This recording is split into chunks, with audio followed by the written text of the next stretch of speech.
Mais 200 mil doses da AstraZeneca chegam nesta quinta-feira em Goiânia. O J2 fala sobre a distribuição e como está a vacinação pelo interior do estado.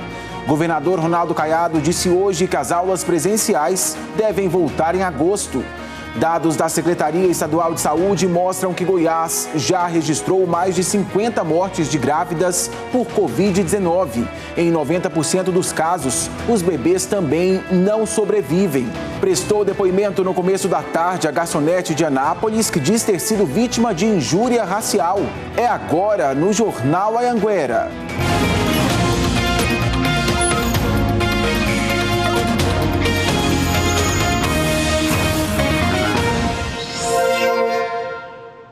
Olá, muito boa noite para você, seja muito bem-vindo ao nosso J2, agora 6h39, estamos chegando um pouquinho mais cedo, vamos começar. Anápolis reabriu uma unidade de referência para atendimento de Covid-19, isso porque os casos da doença estão aumentando por lá e agora já são 3 unidades de saúde exclusivas para Covid.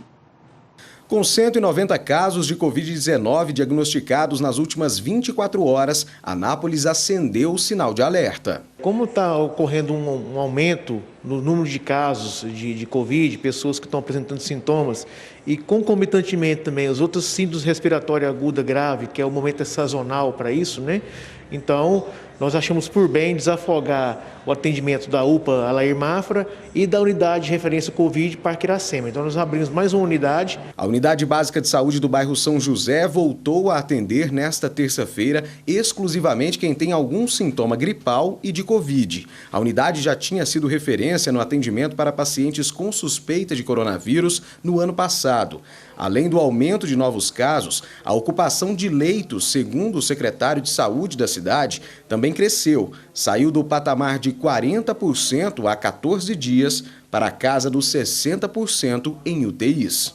A UBS São José estava funcionando como um dos pontos de vacinação aqui de Anápolis, disponibilizando vacinas da Pfizer. Mas agora, com a reabertura de atendimento referencial para pacientes com sintomas de Covid e com sintomas gripais, a UBS deixou de ser um ponto de vacinação. Vamos misturar pontos de vacinação com pacientes que estão supostamente contaminados, né, com suspeita, né? Então, o que nós fizemos? Abrimos a URC bairro São José como unidade de atendimento Covid, porta de entrada, e transferimos o ponto de vacinação para a unidade de saúde do bairro de Lourdes, como vacinação de Pfizer para aquelas pessoas que estão direcionadas.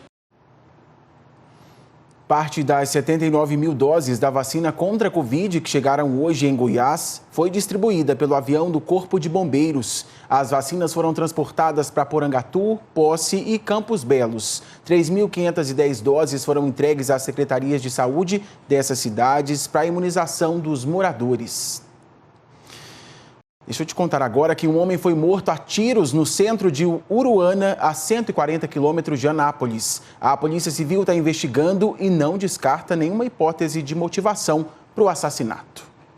Câmeras de segurança registraram o crime. Era meio da tarde na região central de Uruana. Silvio Adriano de Oliveira, de 55 anos, estava nesse carro de luxo de cor escura. Ele vira no cruzamento e estaciona. Pouco depois, um carro branco se aproxima e para ao lado.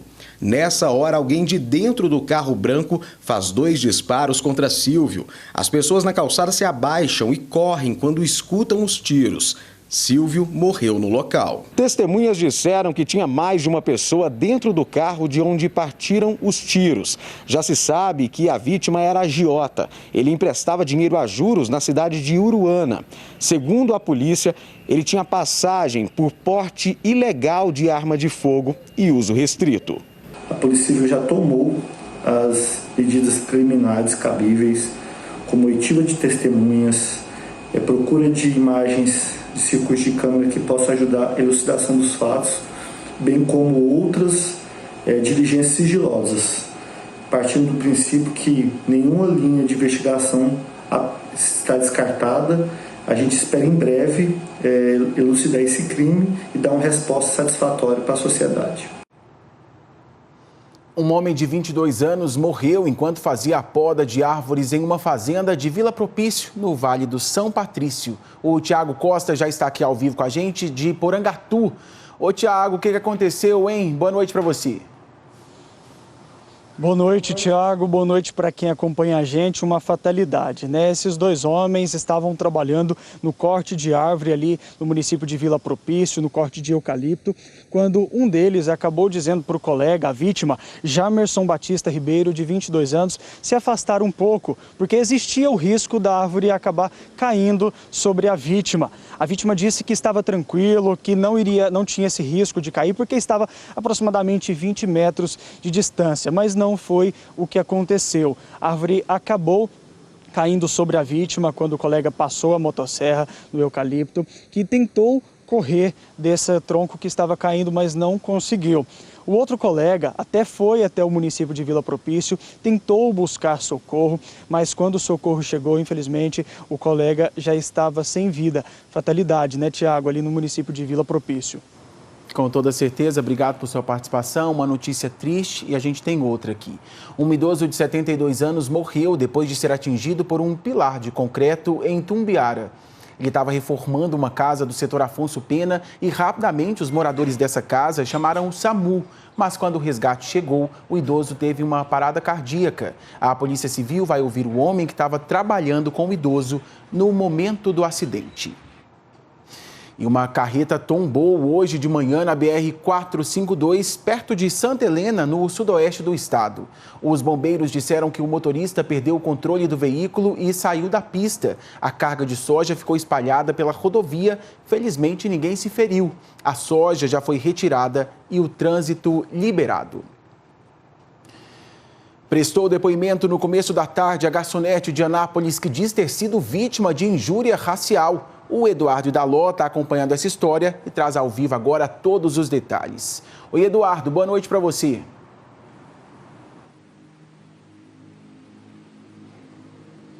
Oi, Tiago, boa noite para você, boa noite para todo mundo que está nos assistindo. É isso mesmo, a garçonete, a Cássia Morgana, ela prestou depoimento para a Polícia Civil no início da tarde de hoje sobre aquele caso, né, que a gente contou aqui no jornal, que aconteceu no fim de semana aqui em Anápolis. Ela trabalha há 2 anos em um bar. Ela foi vítima aí, né, de agressão verbal por uma cliente dentro desse estabelecimento por conta de uma insatisfação em um erro, né, do pedido e também do valor da conta. Essa cliente teria dito para ela palavras agressivas em relação também à sua cor de pele, ao seu penteado e ao seu cabelo. Hoje ela prestou depoimento no início da tarde. O delegado informou para a gente agora há pouco que serão intimados para depor até a próxima sexta-feira os outros envolvidos, tanto a cliente que promoveu essa situação de injúria racial dentro do bar aqui em Anápolis, como também o pai dela, que deve responder ao processo por ameaça, porque um dia depois do acontecido, ele procurou, né, a funcionária do bar, ele foi até lá e, segundo ela, segundo funcionários também do estabelecimento, ele teria inclusive chegado armado, mostrado a arma e feito ameaças. A gente continua acompanhando esse caso, viu, Tiago? Volto com você. Obrigado por sua participação. Boa noite, Eduardo. Bom trabalho. Vamos para Jataí agora, porque lá uma empresa foi condenada a indenizar uma ex-funcionária por ter falado mal dela para outra empresa. Assunto para a Tássia Fernandes, parece confuso, mas ela vai explicar direitinho para a gente. Oi, Tássia, boa noite para você. Boa noite para você e para todos. Pois é, uma funcionária dessa empresa que trabalha com materiais de construção aqui em Jataí foi quem passou informações negativas sobre essa ex-funcionária por telefone. Mesmo sendo uma funcionária quem passou essas informações, a empresa foi sim responsabilizada. A intenção ao passar essas informações seria de que essa mulher não conseguisse um novo emprego. Em primeira instância, o juiz aqui de Jataí, da Vara do Trabalho aqui de Jataí, decidiu pela indenização por danos morais no valor de R$10 mil. Mas a empresa recorreu dessa sentença, né, dizendo que não sabia do que a funcionária havia dito e que também não teria induzido a mulher, pedido para que a mulher passasse essas informações negativas da ex-funcionária. Em segunda instância, o juiz do Tribunal Regional do Trabalho, aqui de Goiás, considerou que a prestação dessas informações foi um ato ilícito e um abuso de direito e manteve essa indenização por danos morais, mas reduziu o valor dessa indenização para R$3.000. Nós procuramos essa empresa que foi condenada para ter aí um posicionamento, mas não tivemos retorno. Tiago. Tudo muito claro. Obrigado por sua participação. Tássia, boa noite. Um homem de 43 anos foi preso, suspeito de ter dado um tiro na própria filha em Niquelândia, no norte de Goiás. O caso aconteceu na região de Quebra-Linha, zona rural de Niquelândia. A mãe da menina disse aos policiais que o tiro teria sido acidental, disparado pelo próprio pai, que estava bêbado. A menina de 2 anos foi levada para o Hospital Municipal de Niquelândia pela mãe. O tiro acertou o joelho esquerdo. A polícia militar foi acionada assim que a menina deu entrada na unidade de saúde. Os policiais foram até a residência da família, onde encontraram o homem que confessou o crime. Na casa do suspeito, os militares encontraram essa arma de fabricação caseira. Em razão das circunstâncias do caso apresentado, ele foi autuado em flagrante pelos crimes de porte de arma de fogo e lesão corporal culposa.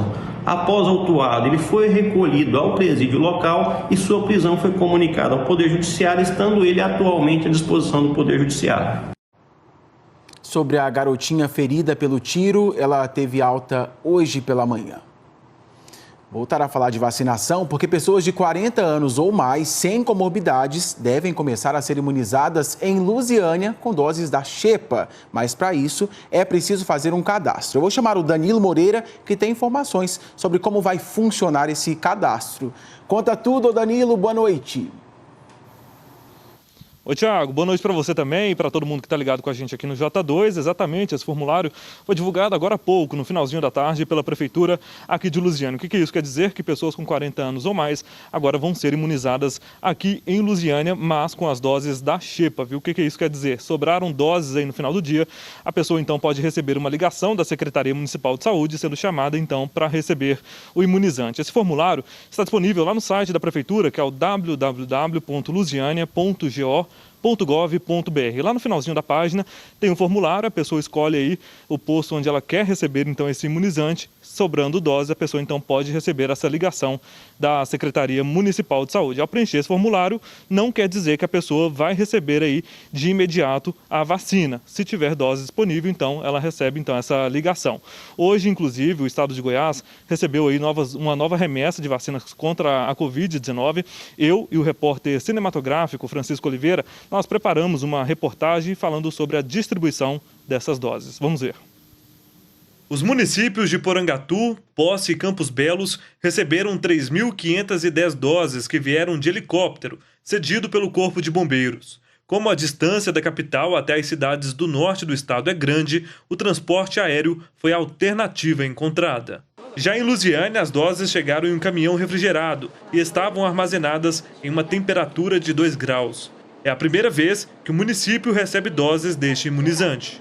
Será destinada para a população em geral no nosso município e ter mais uma marca disponível, ter mais doses no nosso município é bastante positivo, porque a gente vai poder evoluir mais rapidamente na vacinação da nossa população.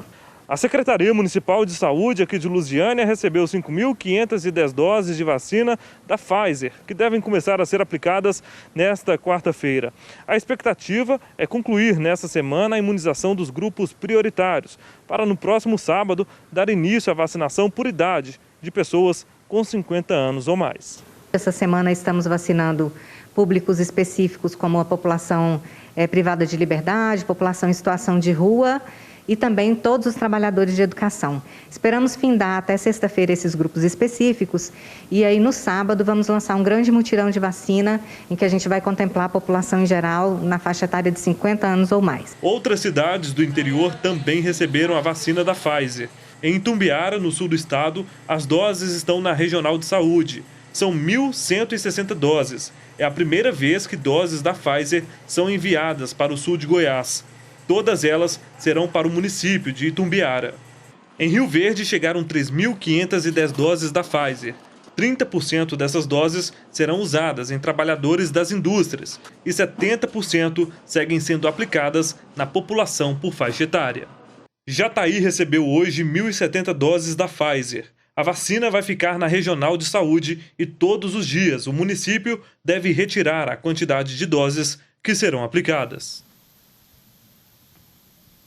E tem mais notícia boa vindo por aí. Isso porque o governador Ronaldo Caiado acabou de anunciar, através das redes sociais, a previsão da chegada de uma nova remessa, viu? São 200 mil novas doses da vacina da AstraZeneca, que devem chegar aqui no estado na próxima quinta-feira. E com o andamento da campanha de vacinação da Covid-19 nesse ritmo, o governador Ronaldo Caiado também falou hoje sobre a possibilidade da retomada das aulas, viu? Isso para agosto. Vamos ouvir aí o que ele disse a respeito disso. Eu tenho a convicção que nós chegaremos à segunda dose no final de julho. Então eu vejo todas as condições de nós já voltarmos. Pode ser que não 100%, talvez não atinja todos os professores, mas pelo menos aí 80%, 90% toda a classe de professores já estarão em condições e aptos a irem para a sala de aula e termos aí as aulas presenciais. Olha só que notícia triste também. Dados da Secretaria Estadual de Saúde mostram que Goiás já registrou mais de 50 mortes de grávidas por Covid-19 desde o início da pandemia. Em 90% dos casos, os bebês também não sobrevivem. O Miguel já tinha até um quarto, todo decorado. Olha a quantidade de roupinhas. Pena que ele nem soube e sequer pôde aproveitar esse montão de itens personalizados que a família preparou com tanto carinho. Foram 8 meses de gestação. A Barcela não esperava que, faltando bem pouco para curtir o bebê, teria junto a companhia da Covid. E sem nenhum sentimento, a doença chegou com pressa, viu? Logo a jovem de 26 anos foi internada, o Miguel veio antes da hora. E apesar de ser um garotão, não resistiu às complicações. A notícia, quando eles chegaram, foi muito... Eu não esperava, porque eu estava na expectativa que estava tudo bem. Todos os dias a gente chora, todos os dias a gente lembra, não tem como, porque fica cicatriz. Sair do hospital foi um alívio. Graças a Deus. Mas aqui fora, apesar de tentar recomeçar, está faltando a metade. É que de 2 vidas, apenas uma. Mas a Barcela está aqui para contar a história. Realidade diferente de outros casos envolvendo grávidas. Desde o início da pandemia, o estado registrou 53 mortes de gestantes por Covid-19.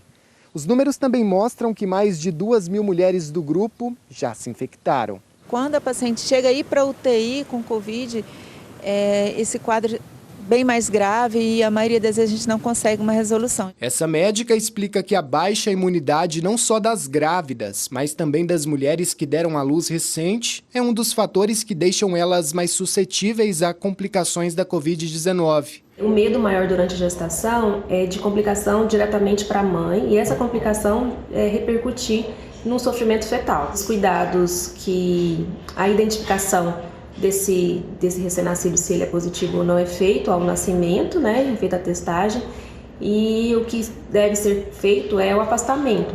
A Barcela recebeu a primeira dose que protege contra a Covid-19 depois de ter a doença e perder o bebê.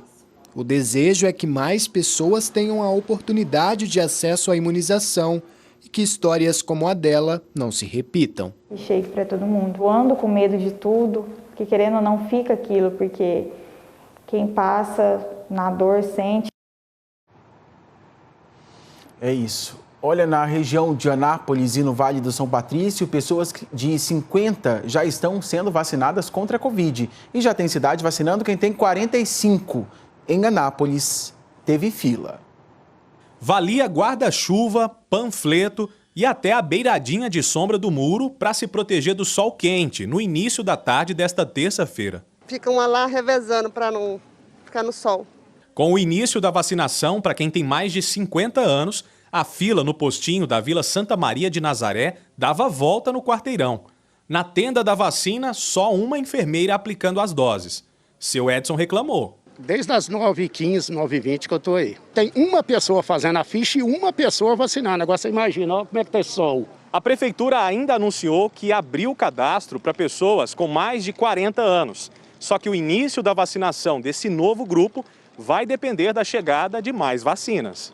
Quanto mais pessoas imunizadas nesse momento, mais rápido nós sairemos ou não atingiremos aquela esperada terceira onda, né, que já está batendo na nossa porta aí. Então, por isso nós estamos tentando agilizar o máximo possível. Hoje nós estamos com em torno de 27% da população anapolina vacinada em primeira dose e cerca de 12% vacinada em segunda dose. E a vacinação também avançou em Pirenópolis. A cidade turística está imunizando pessoas com 50 anos ou mais, além dos grupos prioritários. Já a Badiânia começou a vacinar pessoas sem comorbidades com mais de 45 anos e ainda abriu vacinação para trabalhadores da indústria e do comércio local.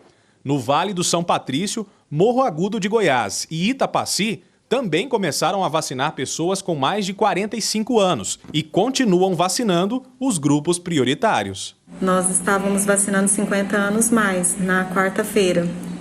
E graças a Deus a gente teve uma boa procura da comunidade, da população dessa faixa etária. Nós conseguimos aí alcançar 90% dessa faixa etária aqui no município. E no sábado, Itapaci recebeu mais um número de doses do estado e então conseguimos avançar para 45 anos mais. Que avance cada vez mais, né? A Secretaria de Saúde de Anápolis disse que tem feito a campanha de vacinação com números de profissionais suficientes para atender a demanda. No momento mostrado pela reportagem, era horário de almoço, mas que havia 5 enfermeiros e 2 técnicos de enfermagem no local. A PRF prendeu em flagrante um caminhoneiro recordista de embriaguez ao volante. O Eduardo Daló está de volta e vai explicar esse caso para a gente. Um absurdo, hein, Eduardo? Boa noite para você de novo.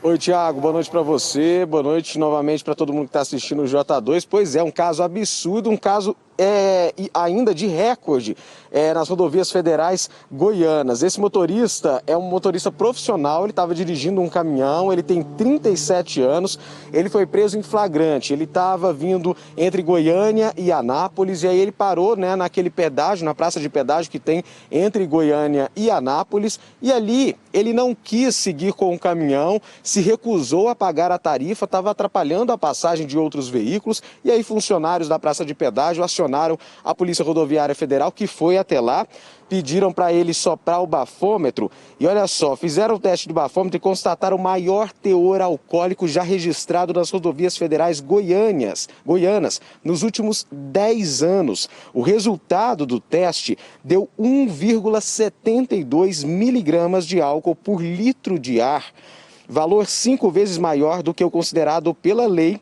para configurar crime de trânsito. O motorista disse para os policiais que tinha saído de São Paulo, estava carregando molas de colchão, ele só ia desembarcar lá no Pará e que no caminho, por várias vezes, ele tinha tomado cachaça. Ele foi trazido para a delegacia da Polícia Civil aqui de Anápolis, foi preso em flagrante e um outro funcionário da empresa teve que ir lá na rodovia, na BR-060, para buscar o caminhão. E agora um outro alerta, a quantidade de motoristas flagrados bêbados nesse início de junho tem assustado bastante a PRF. Só para você ter uma ideia, a gente está no dia 8 de junho. Nesses 8 dias já foram 86 motoristas flagrados, embriagados em rodovias federais goianas. Nesse mesmo período, no ano passado, foram 4 motoristas. Tiago, volto com você. Obrigado por sua participação. Uma tremenda irresponsabilidade, né, Eduardo? Boa noite, descansa. Hora da nossa imagem do dia agora, que vem lá de Cidade Ocidental, um acidente impressionante. O motorista desse carro amarelo descia uma avenida na faixa da direita. Ele tentou fazer o retorno pela esquerda, mas foi atingido por outro carro que foi parar do outro lado. Com a batida, a frente do carro amarelo ficou toda destruída. O passageiro não teve nenhum ferimento, estava até conversando, o motorista teve ferimentos leves, foi socorrido para a unidade de pronto atendimento lá da cidade. Achei chique demais ter passado esse tempo inteiro com você. Amanhã tem novidade no J2, apresentadora nova. Vocês vão conhecer no J1 de amanhã. Perde não, hein? Uma boa noite para você. A gente se despede com imagens de Anápolis. Não tem imagens de Anápolis, fico devendo. Boa noite. Valeu, pessoal. Até amanhã. Valeu.